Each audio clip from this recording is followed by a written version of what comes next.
Hello ladies and gentleman. Last case जो मैंने तुम्हें एक्सप्लेन किया था वो बहुत ज़्यादा टेरिफाइंग था, जिसकी वजह से I am unable to eat, even मैं पानी भी नहीं पी पा रहा था।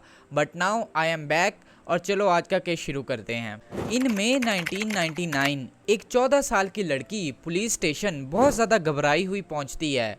पुलिस ने उससे पूछा कि तुम्हें आखिर क्या हुआ है। देखने से वो बहुत ज़्यादा डरी हुई थी, तो उसने पुलिस को बताया कि उसे रोज़ नाइटमेयर्स आते हैं, जिसकी वजह से उसे रात को नींद नहीं आती और जो उसके नाइटमेयर्स में एक यंग लेडी आती है वो उसे मारने की कोशिश करती है। उसके नाइटमेयर्स में एक यंग लेडी आती थी जिसकी बॉडी के डिफरेंट पार्ट्स से बहुत ज़्यादा खून निकल रहा था और उसके बॉडी के उन्हीं हिस्सों से इलेक्ट्रिक वायर्स भी निकल रही होती थी। पुलिस को ये स्टेटमेंट देने के बाद पहले तो पुलिस ने किसी तरह का एक्शन नहीं लिया, क्योंकि ये एक टीनएजर थी और दूसरी बात ये कि नाइटमेयर्स वाले केसेस पुलिस सॉल्व नहीं करते।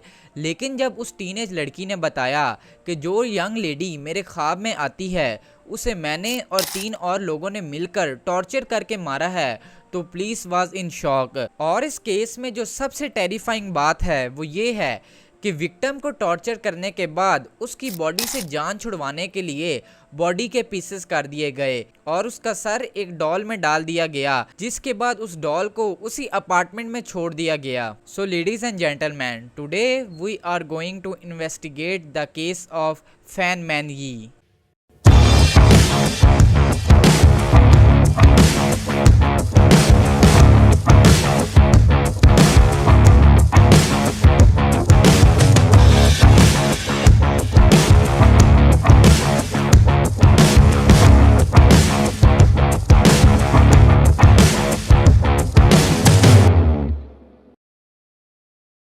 ये डिस्टर्बिंग स्टोरी स्टार्ट करने से पहले आई रिक्वेस्ट कि अगर तुम डिस्टर्बिंग कंटेंट देखकर बहुत ज़्यादा परेशान हो जाते हो और तुम्हें बहुत ज़्यादा अनईजी फील होता है तो ये वीडियो तुम्हारे लिए नहीं। स्टोरी का स्टार्ट होता है फैन मैन यी से। She was born in 1976। बचपन में ही उसके पेरेंट्स उसे सड़क पर छोड़ के चले गए थे, जिसके बाद उसने अपनी ज़िंदगी एक ऑर्फनेज में गुजारी और वो वहीं पर बड़ी हुई। फैन की लाइफ में पहले ही बहुत ज़्यादा मुश्किलें थी, मगर जब वो 15 साल की हुई तो उसे ऑर्फनेज से निकाल दिया गया और ऑर्फनेज ने उसे ये कहा कि अब वो इतनी बड़ी हो गई है कि वो अपना ख्याल खुद रख सकती है। फैन अभी सिर्फ 15 साल की थी, लेकिन जब वो इस खौफनाक दुनिया में निकली तो उसको काफ़ी दिन ढूंढने के बावजूद कोई काम नहीं मिला, जिसके बाद उसे सिर्फ एक ही काम दिखाई दिया, that she was work as a prostitute in a night club. उसने प्रोस्टिट्यूट की जॉब को अपना लिया और वो उसे ही करने लगी। इस तरह नाइट क्लब में जॉब करते करते वो 23 की हो गई, जिसके दरमियान उसे ड्रग्स की बहुत बुरी एडिक्शन हो चुकी थी। फैन जब 23 की हुई तो उसी के क्लाइंट्स में से उसे एक आदमी से प्यार हो गया। उनने साथ में वक्त गुजारना शुरू कर दिया and finally in 1993 they got married. Fan बहुत ज़्यादा खुश थी क्योंकि अब उसे उम्मीद थी कि उसकी ज़िंदगी कुछ अच्छी होने वाली है, लेकिन उसे क्या पता था कि उसकी ज़िंदगी पहले से भी बहुत ज़्यादा बुरी हो जाएगी। इवन उन दोनों का एक बच्चा भी पैदा हुआ, लेकिन उनके नेबर्स ने ये बताया कि रात को फैन का हस्बैंड उसे बहुत ज़्यादा मारा करता था और उनका बच्चा बहुत ज़ोर ज़ोर से रोता था। जब भी फैन घर में होती तो उसका हस्बैंड उसे बहुत ज़्यादा मारा करता था, इसलिए फैन ने सोचा क्यों ना वो नाइट क्लब में दोबारा एज ए प्रोस्टिट्यूट काम करना शुरू कर दे। जिसके बाद फैन ने नाइट क्लब में दोबारा एज ए प्रोस्टिट्यूट काम करना शुरू कर दिया अंटिल ही मेट चनमन लुक। चंग हांगकांग में ड्रग्स का बहुत बड़ा डीलर था, इसलिए फैन को जब भी ड्रग्स चाहिए होते थे तो वो चन को कहती थी। क्योंकि फैन एक प्रोस्टिट्यूट थी, इसलिए चन जब भी नाइट क्लब जाता था तो फैन के साथ बहुत ज़्यादा वक्त गुजारने लगा। उसे फैन बहुत ज़्यादा अच्छी लगती थी और वो फैन के साथ बहुत ज़्यादा कंफर्टेबल फील करता था। इसी तरह वो दोनों नाइट क्लब में एक रात गुजार रहे होते हैं, इसलिए फैन सोचती है क्यों ना चन के वॉलेट से $4000 निकाल लिए जाएं और चन को इस बात का पता भी नहीं लगेगा। लेकिन फैन नहीं जानती थी कि ये गलती उसकी लाइफ की सबसे बड़ी गलती है। चन को इस बात का पता लग गया कि फैन ने उसके पैसे चुराए हैं। चन बहुत ज़्यादा गुस्से में फैन के पास गया और उससे अपने पैसे मांगे। फैन ने उसे चुपचाप $4000 दे दिए, मगर चन उसे बोलने लगा, क्योंकि तुमने मेरा ट्रस्ट तोड़ा है इसलिए इन पैसे चुराने का इंटरेस्ट $10,000 है, यानी कि तुम मुझे टोटल $14,000 दोगी। ये बात तो क्लियर है कि एक प्रोस्टिट्यूट $14,000 नहीं दे सकती। चन ने अपने 2 गैंग मेंबर्स को भेजा, एक का नाम लियोन वेलिंग जबकि दूसरे का नाम लिंग विंग चू था। वो दोनों फैन को किडनैप करके चन के एक अपार्टमेंट में ले गए। जैसे ही वो अपार्टमेंट में एंटर हुए तो वहां पर हर जगह हेलो किटी डॉल्स थी। बेडशीट भी हेलो किटी डॉल्स की थी, इवन प्लेट्स, यहाँ तक के कारपेट्स भी, हर चीज पर हेलो किटी डॉल्स ही बनी हुई थी। ये बहुत ज्यादा अजीब है, आई डोंट नो वाई। हो सकता है चन को डॉल्स पसंद हो, जस्ट किडिंग। आगे चलो।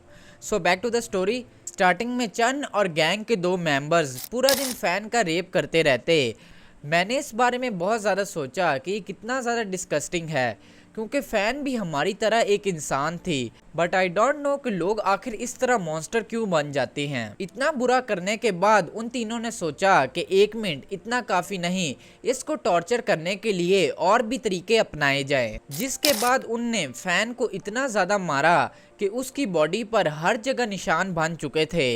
मगर इस चीज़ से भी जब उनका दिल नहीं भरा तो उन्होंने प्लास्टिक बैग्स को जलाना शुरू किया और फैन की बॉडी पर उसको फेंक देते थे, जिसकी वजह से फैन की बॉडी पर हर जगह जलने के निशान बन चुके थे।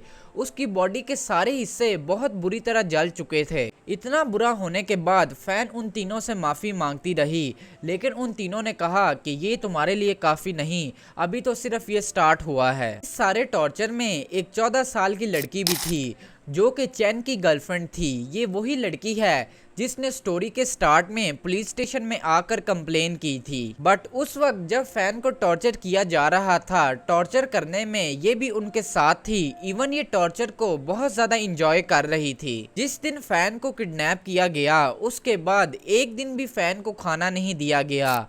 वो तीनों फैन को फोर्स करते थे कि फैन अपना ही वेस्ट दोबारा खाए, यहाँ तक कि उसको पानी भी नहीं दिया गया और उसको फोर्स किया गया कि वो अपना ही यूरिन पिएगी जब वो अपना वेस्ट खाएगी। तो उन तीनों ने कहा था कि जब तुम ये एक्ट कर रही होगी तो तुम्हारे चेहरे पर स्माइल होनी चाहिए।